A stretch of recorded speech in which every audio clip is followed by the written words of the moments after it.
Hey everyone, Adam here, So Wizard Podcast, back with another review for you. Once again, huge thank you to Amazon Prime Originals for sending us screeners for the new season of Jack Ryan, which debuts December 21st on Amazon Prime, of course. Jack Ryan, you've probably heard the name before, he's been played by multiple actors, and this is season 3 of a very popular grand scale show. Jack Ryan is a CIA analyst who had some field training. Through doing his job as an analyst in season 1, gets pulled into the field as a CIA operative, and things escalate from there. It's military coups, terrorist plots, foreign governments, possible war. The stakes are huge and they grow season by season. I should probably put this up front. This will be a spoiler-free review, but I am going to talk about some broad plot points, so if you want to go in totally cold, maybe come back after you've seen the first couple episodes and get the establishing idea. But I've only watched the first 3 before recording this video, which took a lot of self-control to not just plow through the whole season, because I love the show. It's one that I'd be watching anyway, even if I wasn't doing reviews, even if we didn't get screeners. So Jack Ryan, Tom Clancy character, analyst turned field agent, stopping terrorists, overthrowing corrupt governments, trying to stop all-out nuclear war, and season 3 has its finger on the pulse of the times. Man, does it ever. There's a lot going on between Russia and Ukraine. The U.S. government doesn't necessarily want this stuff going on, trying to pick a side or not. Jack Ryan is just one guy in the mix of all this stuff. I know it sounds like I'm talking about the headlines, but that's what the show is about. I'm sure this was done intentionally. I'm sure there was no premonition. They're just taking from the headlines to make the show that feels like it's in a very real world. One thing I'm loving about this season, well, I'm loving a lot about this show, but this season in particular, season 2, while I did enjoy it, the action was cool, the story was cool, it got a little too super heroic. I mean, an analyst turned field agent is now in a military coup and government overthrows in foreign countries. It seemed a little too large, even given the scope of the show. And season 3, while it is dealing with world powers going to war, I mean, this Russia-Ukraine thing is the biggest news in the real world, so it's obviously the biggest news in this pop culture world, emulating the real world. Somehow, at least in the first few episodes, it does feel like they took a slight step back, not in quality, not in delivery, not in excitement, but just in like, okay, maybe Jack Ryan doesn't need to be James Bond. Maybe he's okay just being Jack Ryan, and I really do appreciate that because we have James Bond. You can watch that if you want. You know, we have superhero movies. You can watch that if you want. This is its own thing and should remain that way. And I like when it feels a little bit more real. I know there's a suspension of disbelief with all this stuff. I get it. But I'm loving that it's feeling a bit more grounded. It's feeling like to kind of split the difference between season 1 and season 2. And I'm all in for it. John Krasinski obviously is back as Jack Ryan. And while I love The Office and Krasinski in it, and even A Quiet Place, which he made with his family, well, it was his wife. He's done some other stuff, but 13 Hours, loved him in that as well. But this, I think, might be his best work. I think this is him at the height of his career, where he gets to be kind of the charming thing you saw in The Office, but he also gets to be a badass like you saw in 13th Hour, or 13 Hours, I believe it was. Sorry if I'm getting that title wrong. But he looks great, he's doing great. He gets to play the charm when it's not a comedy, and it just kind of is firing on all cylinders. There's a lot of people reprising roles. There's a lot of new faces to see. I'm not going to go down the whole cast list. This is a global, huge show dealing with many departments in many different countries. But some notable shout-outs. Wendell Pierce is reprising his role. Keller reprising his role. And that's great to see the familiar faces. It's great for Jack Ryan to have the support system around him, because there's a new face to see, Betty Gabriel, who is in charge of, I believe it was the Rome office, because this is such an international show, and she's kind of tasked with bringing Ryan in, bringing him to heel. This is the closest I'm going to get to spoilers.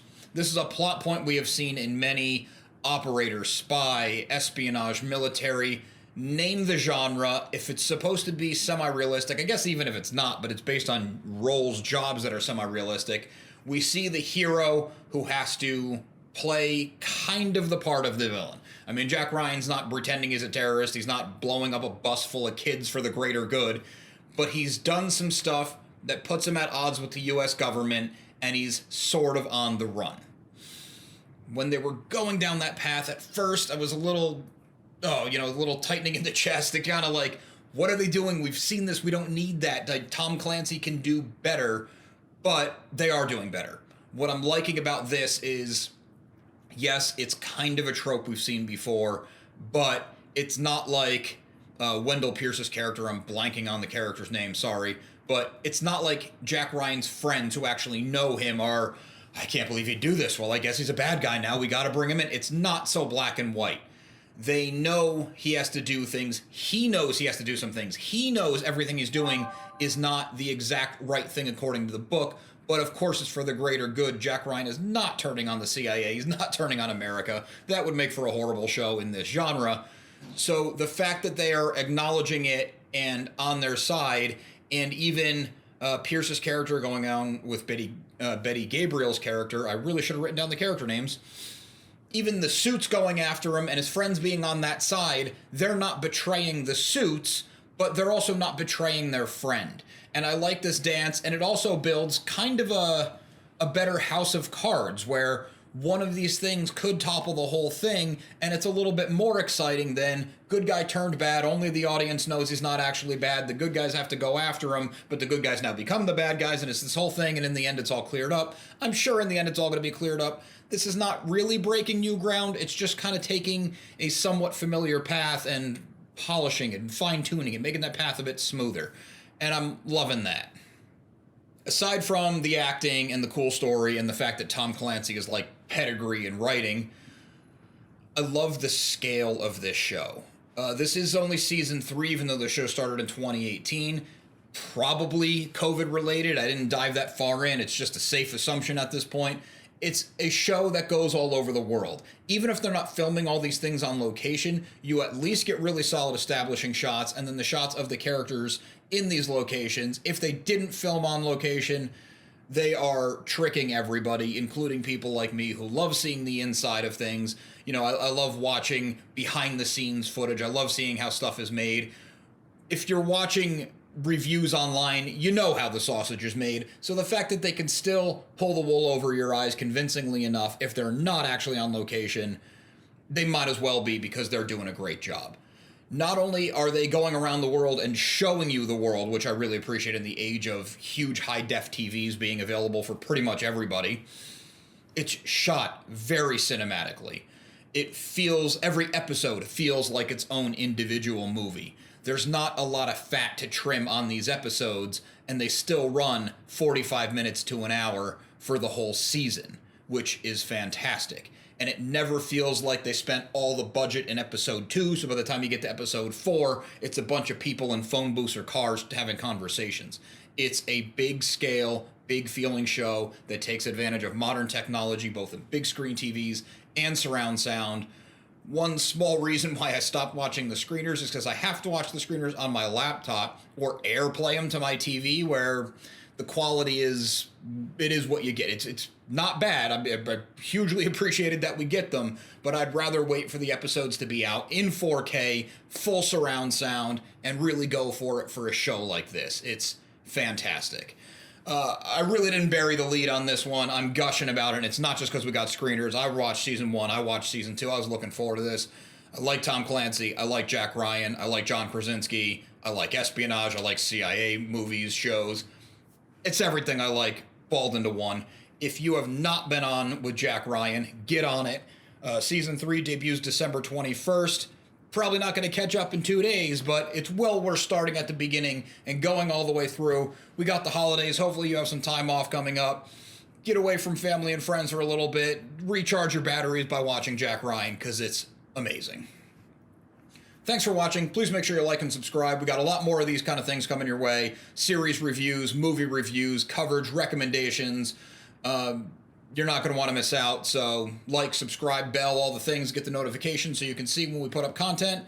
We're updating regularly. Speaking of updating regularly and not wanting to miss out, make sure you listen to So Wizard Podcast every single week, wherever you get your podcasts. So Wizard Podcast can also be found on Patreon to get even more content, where for as little as $1 a month, you get multiple monthly bonus shows, both audio and video. We're returning to Star Wars talk.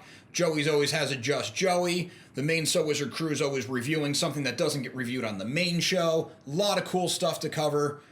$1 a month. I mean, you've spent a lot more on a lot less, I guarantee it. SoWizardPodcast.com is your resource for reviews, recommendations, videos, merchandise, and more. We love hearing feedback, so drop something in the comments, leave us something on social media. All the accounts can be found after the show and in the show notes. And on a more personal note, a good friend and I have an ongoing comedy comic series. It's called Social Studies. It's a slice of life, kind of coming-of-age story, written like a sitcom, done in the genre of the 90s cartoons that me and my buddy Mike grew up on and love. We have a ton of issues available now, ton more coming. We're working on 3 simultaneously. We have 2 at the printers. A lot of good things. You can find it all at socialstudiescomic.com. We're also on Comixology, and we're working on getting more issues onto Global Comics, which we'll be getting great feedback from. So thank you everyone who's already on those platforms. Stay on the lookout for more stuff. Thanks.